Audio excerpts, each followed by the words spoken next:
فضلا وليس أمرا ادعمونا بلايك للفيديو واشتراك بالقناة. فيصل، علاش حسيتك هكا توترت وتأثرت شوية كي حكينا على بسام؟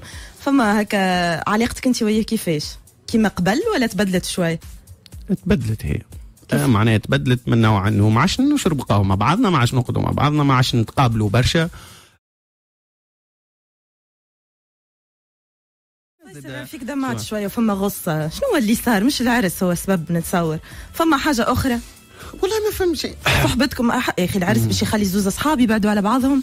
اغزر هو يمكن ما نعرفش. انا ما عملت حتى شيء، والله بالحق معناها نحكي سانسير، انا ما وصلت بحتى حاجه، ما معناها يمكن انسانيا ما عادش نتقابلوا برشا، لكن مهنيا نخدموا مع بعضنا. تشوف في امور جديه انا فدلك معايا، ما عندي حتى مشكله. لكن فما حاجه كانت الفوق في البارة عالية، اللي الصحبة والمحبة وبرشا حاجات مهمة.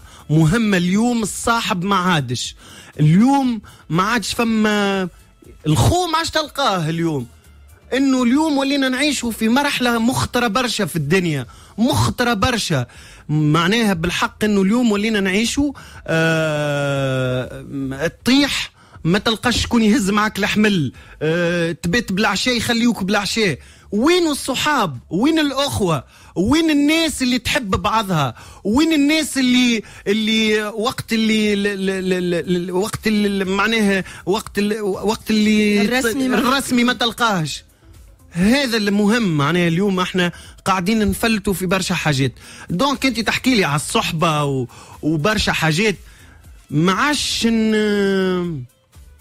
نمن بالصحبة.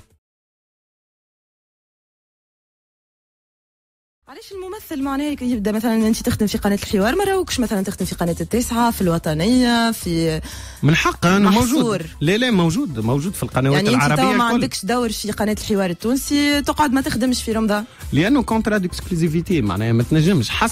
حصري موجود على ذمه القناه. انت معناها ممثل موجود على ذمه القناه وكا. ما يضرش الفنان هذا فيصل شويه؟ يضر بيان سور، يضر. ما علاش تقبل؟